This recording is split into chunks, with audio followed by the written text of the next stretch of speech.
పేరు దీపికా రాజ్, ఎన్సీఎన్ వార్తలకు స్వాగతం. ఆర్మూర్ పట్టణంలో అయ్యప్ప స్వాముల ఆరట్టు కార్యక్రమం అంగరంగ వైభవంగా జరిగింది. భారీ ఎత్తున అయ్యప్పలు పాల్గొన్నారు.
అయ్యప్ప స్వాములందరికీ మరియు జంబి హనుమాన్ ఆలయ కమిటీ చైర్మన్ సత్యనారాయణ గారికి, వీడి మన సర్వసమాజ్ అధ్యక్షులు కొట్టాల సుమన్ గారితో పాటు ఇక్కడికి విచ్చేసినటువంటి మా వెన్నంటుండి ఎప్పుడు ఈ సేవా సమితిని ముందుకు తీసుకుపోతున్నటువంటి రాజేశ్వర్ గారికి, మరియు తన్ను గారికి, మరి పుట్టి మురళి గారికి, మరియు నర్సారెడ్డి గారికి,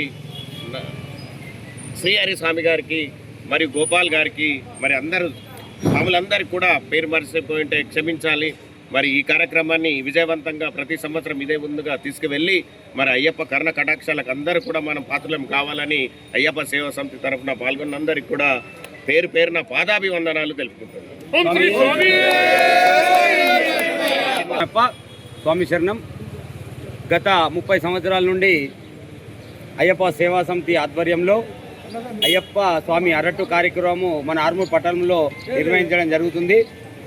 దీని ముఖ్య ఉద్దేశం ఏంటంటే అక్కడికి అందరు కూడా శబరిమలకు వెళ్ళలేని వారికి అందరికి కూడా అయ్యప్ప స్వామి ఆశీస్సులు ఉండాలని, ముఖ్యంగా మహిళలు అక్కడికి వెళ్ళలేరు కాబట్టి వారందరికీ కూడా అయ్యప్ప స్వామి దర్శన భాగ్యం కలగాలని సదుద్దేశంతో శ్రీ గణపతిరావు జోషి గారి సూచనల మేరకు, ఆదేశాల మేరకు అప్పుడు 32 సంవత్సరాల కింద ఈ కార్యక్రమాన్ని ప్రారంభించడం జరిగింది.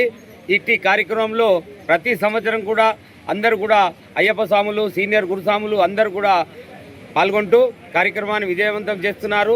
వారందరికీ కూడా అయ్యప్ప స్వామి ఆయురారోగ్య ఐశ్వర్యాలు ప్రసాదించాలని అయ్యప్ప స్వామిని ప్రార్థిస్తూ ఈ కార్యక్రమంలో పాల్గొన్న అయ్యప్ప సేవా సమితి సభ్యులందరికీ కూడా, మరియు ముఖ్యంగా పెంట జలేందర్ గారికి, ధనంజయ్ గారికి, మా మీసాల మహేష్ గారికి, రాయసర్ గారికి, మరియు పుట్ట మురళి గారికి, శ్రీహరి గారికి, అదేవిధంగా ఆలయ కమిటీ జంబి హనుమాన్ చైర్మన్ రేగుల సత్యనారాయణ గారికి ప్రత్యేక ధన్యవాదాలు తెలియజేస్తూ ఇక్కడ పాల్గొన్న అందరికీ కూడా హరిహర సుతుడు, అఖిలాండ కోటి బ్రహ్మాండ నాయకుడు అయినటువంటి జ్యోతి స్వరూపుడు ఆయురారోగ్య ఐశ్వర్యాలు ప్రసాదించాలని అయ్యప్ప స్వామిని ప్రార్థిస్తున్నాం. స్వామి శరణయ్యప్ప. స్వామి.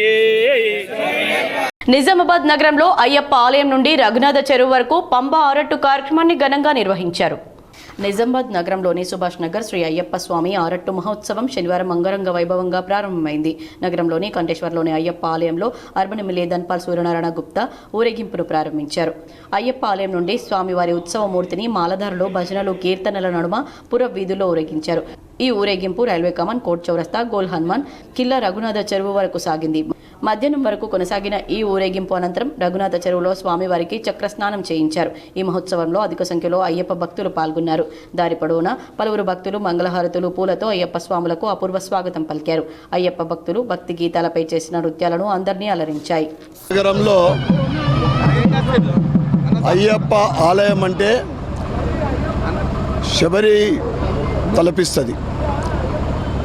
ఇక్కడ ఉన్న ఇందూరు అయ్యప్ప గత 26 సంవత్సరాల క్రితము సుమారు ప్రారంభించి దినదినాభివృద్ధి చెందుతూ వేలాది మంది అయ్యప్పని కొలుచుకుంటే వారి ఉన్నతి ఏదో ఎక్కడికో అనేక మంది ఇక్కడ సాక్ష్యం. ఈరోజు అయ్యప్ప ఆరట్టు అంటే ఆలయం నుండి ఇందూరు నగర ప్రధాన వీధుల గుండుగా బొడ్డెమ్మ చెరువు దాకా తీసుకెళ్ళి అక్కడ అభిషేకాలు, పూజా కార్యక్రమాలు అంగరంగ వైభవంగా వేలాది మంది భక్తులు అయ్యప్పల ఆధ్వర్యంలో ఈ ఉత్సవం జరుగుతుంది. తదనంతరము అయ్యప్ప భిక్ష ఉంటుంది అక్కడ. కనుక ఇందూరు నగర ప్రజలందరూ కూడా ఇప్పుడు ఇక్కడ నుండి ఈ రథము ప్రారంభం కాబోతూ ఉంది. ఇందూరు నగర వీధుల గుండా వెళ్ళే ఈ రథానికి ఇందూరు నగర ప్రజలందరూ కూడా స్వాగతం పలికి అయ్యప్ప ఆశీర్వాదం తీసుకోవాల్సిందిగా కోరుకుంటూ ఈ నెల 21 నుండి ఆర్మూర్ నుండి తిరుపతికి ప్రత్యేక బస్సు సౌకర్యాన్ని ప్రారంభిస్తున్నట్లు ఆర్టీసీ డీఎం రవికుమార్ తెలిపారు. ఆర్మూర్ పట్టణ మరియు పరిసర ప్రాంత ప్రయాణికుల భక్తుల సౌకర్యార్థం మన ఆర్మూర్ డిపో నుంచి వివిధ ప్రదేశాలకు ప్రత్యేకంగా టూర్ ప్యాకేజీలు నడపడం జరుగుతుంది. గతంలో అరుణాచలం, కాణిపాకం, గోల్డెన్ టెంపుల్, అంతేకాకుండా మంత్రాలయం, గోవా ట్రిప్ ఇలా పెట్టడం జరిగింది. ఇదే పద్ధతిలో ఇప్పుడు ఈ నెల 21వ తేదీన మన ఆర్మూర్ నుంచి కాణిపాకం, తిరుపతి, శ్రీకాళహస్తి దర్శనాలకు ప్రత్యేక బస్సు సూపర్ లగ్జరీ నడపడం జరుగుతుంది. ఇటు బస్సు 21వ తేదీ సాయంత్రం 6 గంటలకు ఆర్మూర్ నుంచి బయలుదేరి కాణిపాకం, తిరుపతి, కాళహస్తి దర్శనాలు పూర్తి చేసుకొని తిరిగి మళ్ళీ 24వ తేదీన ఉదయం 10 గంటలకు ఆర్మూర్ చేరుకుంటుంది. ఇటు బస్సుకు ఛార్జీ ₹3,900 ఉంటుంది. కావున ఆర్మూర్ మరియు పరిసర ప్రాంత ప్రజలు ఇట్టి అవకాశాన్ని వినియోగించుకొని వెంకటేశ్వరుని దర్శనం చేసుకోవాలని చెప్పేసి కోరుకుంటున్నాను. మచ్చర్లలో మాజీ ఎంపీపీ పస్క నర్సయ్య కారును ఎవరో గుర్తు తెలియని వ్యక్తులు నిప్పంటించడంతో కాలి బూడిదైంది.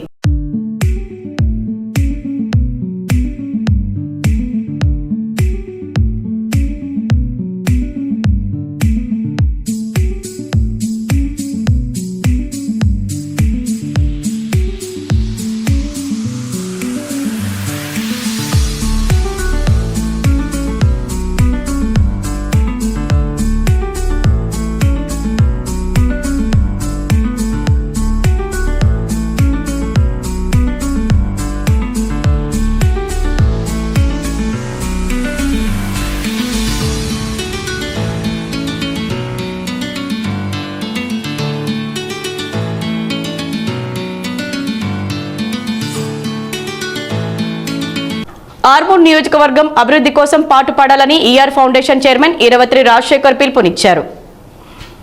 బాధ్యత కలిగిన ప్రతి వ్యక్తికి ఇంటిగ్రేటెడ్ స్కూల్ అంటే ఏంటి అనే విషయం పైన 5వ తరగతి నుంచి 12వ తరగతి వరకు వరల్డ్ క్లాస్ లెవెల్లో అక్కడ మైదానాలు కానీ, స్కూల్ కానీ, వాతావరణం కానీ, కరికులం కానీ, చెప్పే సబ్జెక్ట్స్ కానీ, లేదంటే టీచింగ్ స్టాఫ్ కానీ హై లెవెల్లో ఉంటాయి. మనం అందరం కూడా దాంట్లో కుల, మత, వర్గ, ప్రాంత విభేదాలు ఎక్కడ కూడా లేవు. వాటన్నింటినీ కూడా మనం ఉపయోగించుకోవడానికి ఒక 20 ఎకరాల భూమి మన ప్రాంతం ఎదురు చూస్తుంది. 119 నియోజకవర్గాల్లో ప్రభుత్వం ఇచ్చినటువంటి ప్రతి ఒక్క నియోజకవర్గంలో ఒక్కొక్క ఇంటిగ్రేటెడ్ స్కూల్ కావాలని అన్నారు. దాదాపు 200 కోట్లతో ఖర్చుతో పెట్టి ప్రతి పిల్లోడికి మంచి విద్య కావాలా.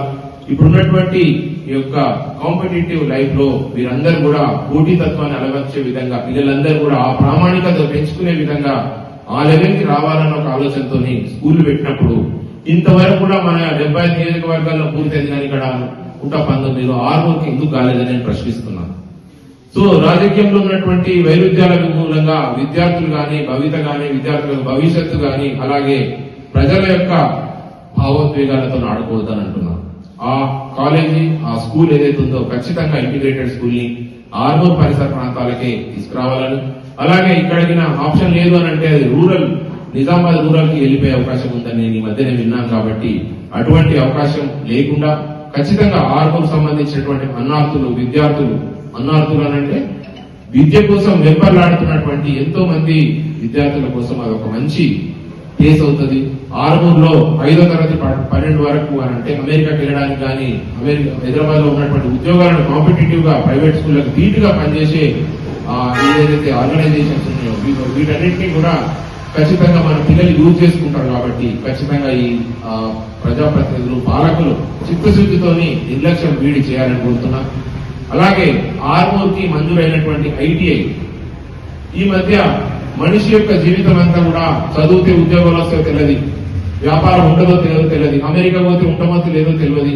ఈరోజు బతికే కష్టంగా ఉన్నప్పుడు వచ్చిన యువత ఏం చేయాలని అనుకుంటున్నారు. యువత కరెక్ట్ అయినటువంటి దారిలో పోవాలంటే ఉపాధి కరెక్ట్ ఉండాలా. ఇంటర్మీడియట్ చదువుతున్నామంటే నెక్స్ట్ లెవెల్ ఏం చదవాలా, నెక్స్ట్ ఏం చేయాలని అంటారు. ఇప్పుడు ఐటీఐ అయినప్పుడు ఒక వైరింగ్, ప్లంబింగ్, ఎలక్ట్రిఫికేషన్ ఇంకేదో ఒక టెక్నికల్ కోర్స్ నేర్చుకొని ఆటోమేటిక్ గవర్నమెంట్ సర్టిఫికేట్ వస్తే వాళ్ళు ఉపాధి పొందడానికి కరెక్ట్ గా అవగాహన ఉంటుంది. ఇన్ని రోజులైంది స్వాతంత్రం సిద్ధించి డిస్ట్రిక్ట్ హెడ్ క్వార్టర్స్ తప్ప ఇటువంటి ప్లేసెస్ లో లేకపోవడం అనేది పాలకుల యొక్క నిర్లక్ష్యమైన నేను అంటా. 100% చిత్తశుద్ధి అనేది ఖచ్చితంగా కావాలా. దేని కావాలా? మౌలిక సదుపాయాల కోసం కావాలని నేను అంటా. ఏమంటారంటే ఇప్పుడు కుల సంఘాలకు మా వాళ్ళందరికీ కూడా సంఘాలు ఇచ్చారు. సంఘాల వల్ల ఏం జరుగుతున్నది అనేది అది దేవుడేదు. కానీ రోడ్లు, వీధి దీపాలు ఇప్పుడు చూస్తే 36 వార్డులలో ప్రతి వార్డులో కూడా మాకు రోడ్ లేదు, ఇది లేదు, అది లేదు అంటే జనం యొక్క అవసరాలను అధికారులు, ప్రజాప్రతినిధులు దానిపైన దృష్టి పెట్టి తీసుకొని పోవాలి తప్ప రాజకీయ క్రీడల లోపల కార్యకర్తలను బలి చేస్తూ ఇంకా వేరే వాళ్ళని బలి చేస్తూ ప్రజలను ఇబ్బంది పెట్టాల్సిన అవసరం లేదు. ప్రజలందరూ కూడా గమనించాలా. రాబోయే తరంలో వాళ్ళ కౌన్సిలర్లను కానీ, జిల్లా పరిషత్ సంబంధించినటువంటి జడ్పీటీసీలను కానీ, అలాగే సర్పంచ్ ఎన్నికలు జరుగుతున్నాయి. అలాగే రాబోయే చట్టసభలకు పంపించే వ్యక్తులందరినీ కూడా నైతిక విలువలకు, నిబద్ధతకు, కేసులు లేని వ్యక్తులను 100% నిబద్ధత కలిగినటువంటి ఎస్సీ, ఎస్టీ, మైనారిటీ, బీసీ వర్గాలతో పాటు ఉన్నత వర్గాల్లోని మానవత్వం దృక్పథాన్ని కలిగినటువంటి వ్యక్తులను ఎన్నుకోవాలని చెప్పి మరొకసారి చెప్తూ, ఈనాడు యువత గంజాయి, డ్రగ్స్ కి సంబంధించినటువంటి ఈ యొక్క బానిసకి ఎందుకు గురవుతున్నది? ఎక్కడో అమెరికా, నైజీరియా, బ్రెజిల్, మెక్సికో దేశాలు ఉన్నటువంటి డ్రగ్స్ ఇక్కడికి ఎలా వస్తున్నాయి? దానికి కారణాలు ఏంటి?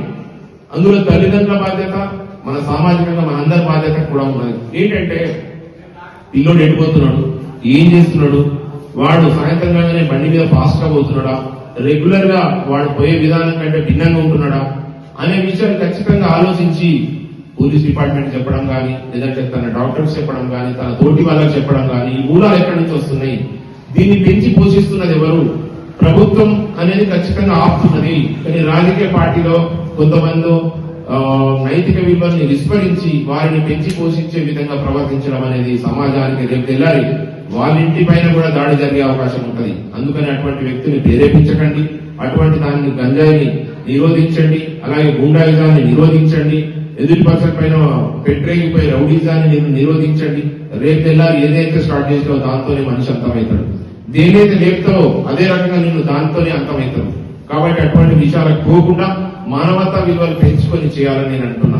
గ్రామీణ ప్రాంతాల్లో ఇప్పుడు ఉన్నటువంటి మనకు దాదాపు 80-90 గ్రామాల్లో ఎక్కడ కూడా మంచి రోడ్ల నిర్మాణం అనేది ఇంకా కొన్ని జాగాలో జరగలేదు.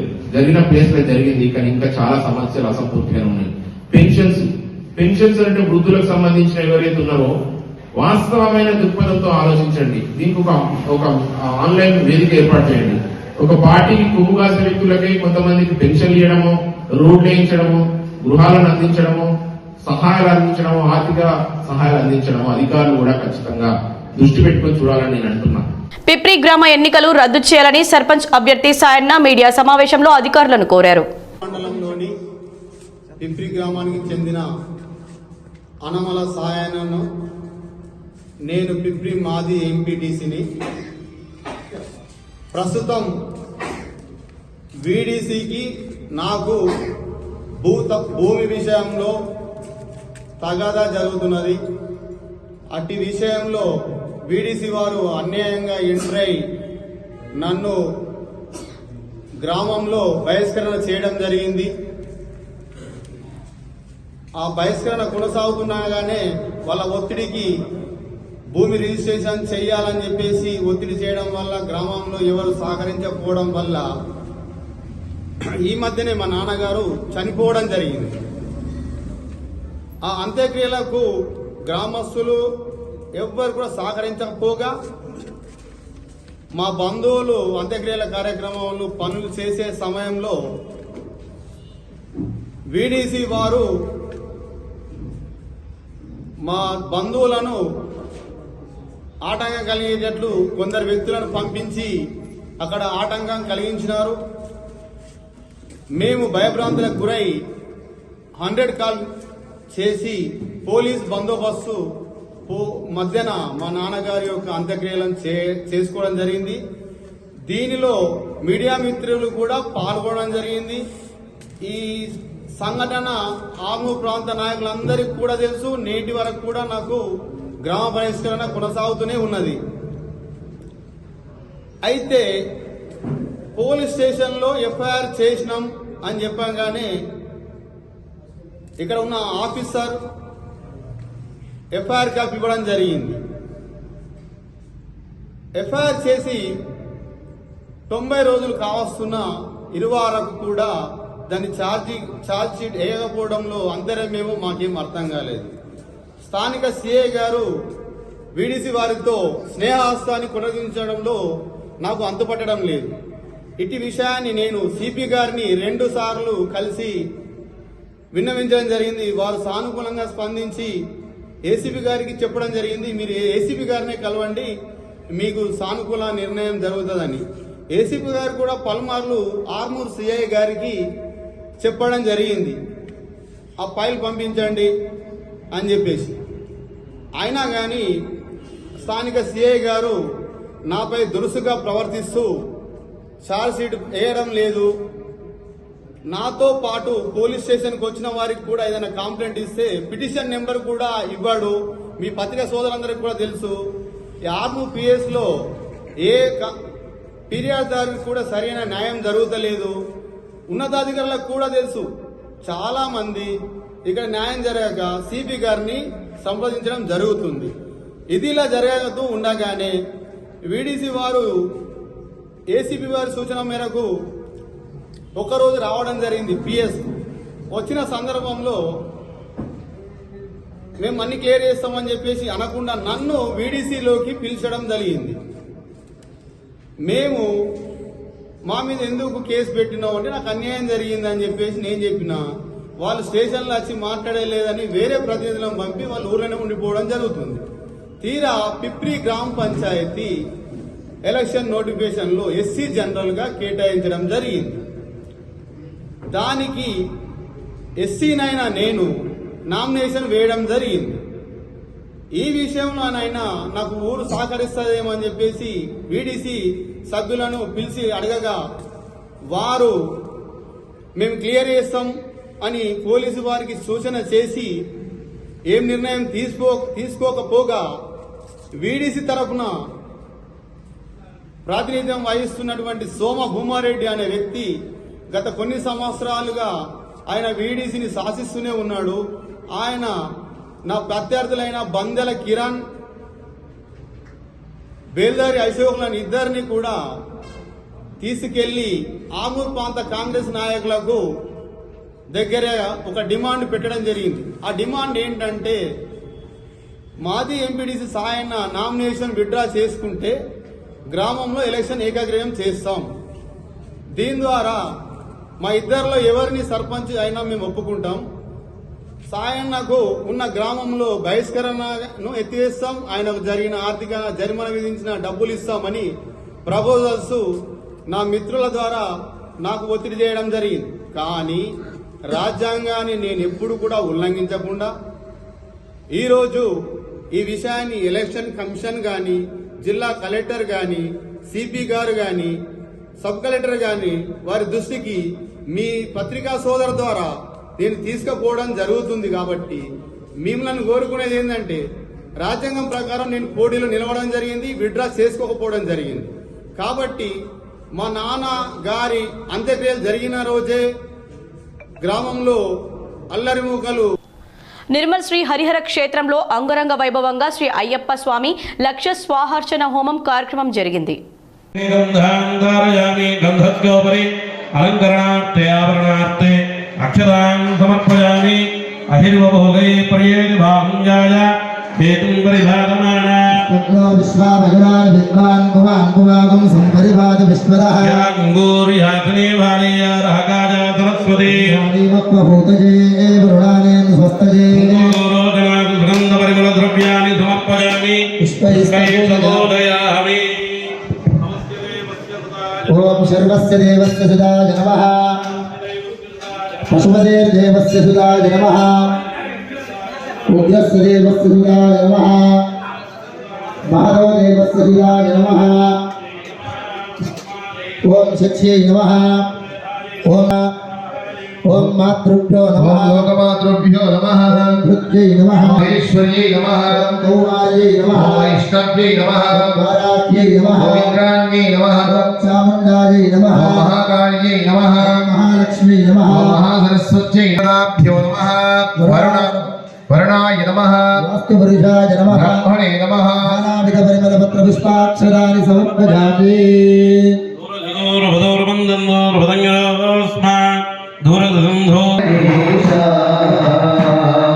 విస్మయకర తేజ జయ జయ జయ జయ గణేశ. గోదావరి నది పరిక్రమణ యాత్ర ఒకవైపు ముగిసే తిరుగు ప్రయాణం రాజమండ్రి అంతర్వేదిలో ప్రారంభమైనట్లు శ్రీ కేదారినంద స్వామీజీ తెలిపారు.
को दूर करके एकजुट होकर के संगठित होना चाहिए।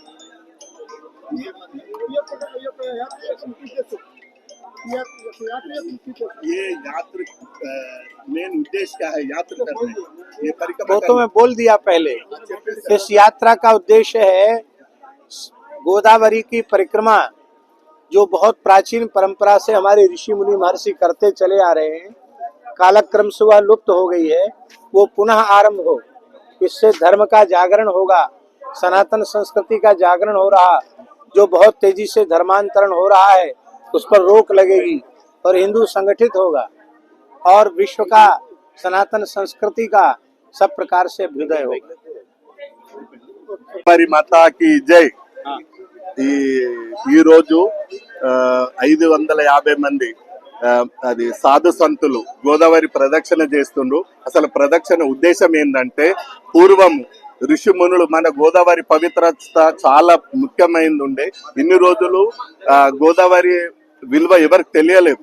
ఎందుకు అనంటే ఈ మధ్యలో మన దగ్గర హిందూ ధర్మము నశించిపోవడం వల్ల దీన్ని మళ్ళీ గోదావరి పవిత్రం తెలపడానికి మన భారతదేశంలో ఉన్న సాధు సంతులంతా వచ్చి మన గోదావరి పవిత్రత అంటే ఏంది, అసలు గోదావరి అంటే ఏంది, మనకు ఉత్తర భారత్ లో నర్మదా ప్రదక్షిణ ఎంత ముఖ్యమో మన గోదావరి కూడా అంత ముఖ్యమే అని మన భారతదేశంలో ఉన్న సాధు సంతులు అందరు వచ్చి ఈ గోదావరి ప్రదక్షిణ చేస్తుంది. ఎందుకు అనంటే మనదిక్కడ రోజు రోజుకు హిందూ ధర్మం నశిస్తుంది. దీన్ని జాగృతం చేయడానికి సాధు సంతులు ఒక్కటయ్యి వీళ్ళందరూ కలిసి మన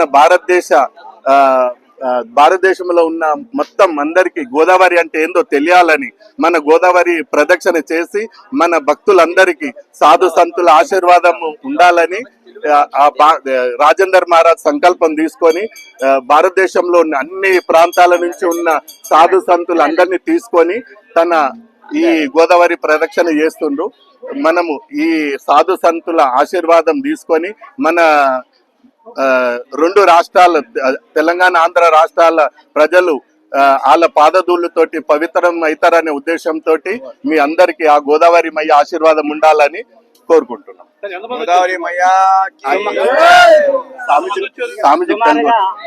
సుమారుగా భగవంతుడి కృపా కటాక్షంతో 120 కాళ్ళు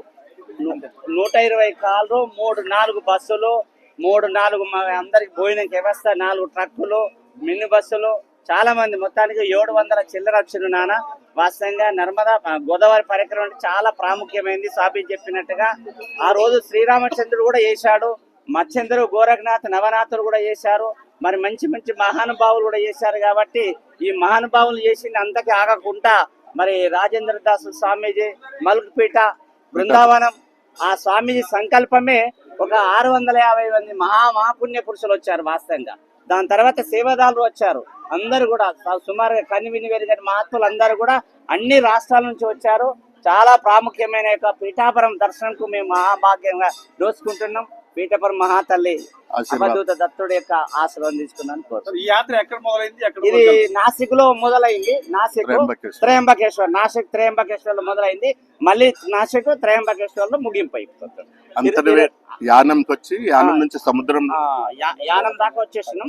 ఇప్పుడు పడవాల నుంచి ప్రయాణం చేసి ఆ పక్క పోయి అక్కడ నుంచి నాసిక్ లో ముగింపు అయిపోతుంది. శ్రీరామచంద్రుడే చేశాడు, మహానుభావులే చేశారు, నవనాథుడు మత్స్యంద్రుడు గోరఖనాథ్ మహానుభావులు చేశారు. కాబట్టి అలాంటి సత్యపురుషులు చేశారు కాబట్టి మనం కూడా చేయాలని ఒక తపనతోని అది అంతా ఆగకుండా మేము కూడా ఈ స్వామీజీ మేము ఒక నడుచుకుంటూ చేసినాం 108 రోజులు ఇంత బోధలో 10 సంవత్సరాల కింద. ఇప్పుడు మల్క్పేట స్వామీజీ అందరం వెహికల్ చేద్దాం, ఈ చైతన్యం ముందడి గుంట పోదాం, మహాత్ములకు ఒక్కరికి ఇద్దరికి నడుచుడు కాదని ఈ వెహికల్ లో రావడం జరిగింది.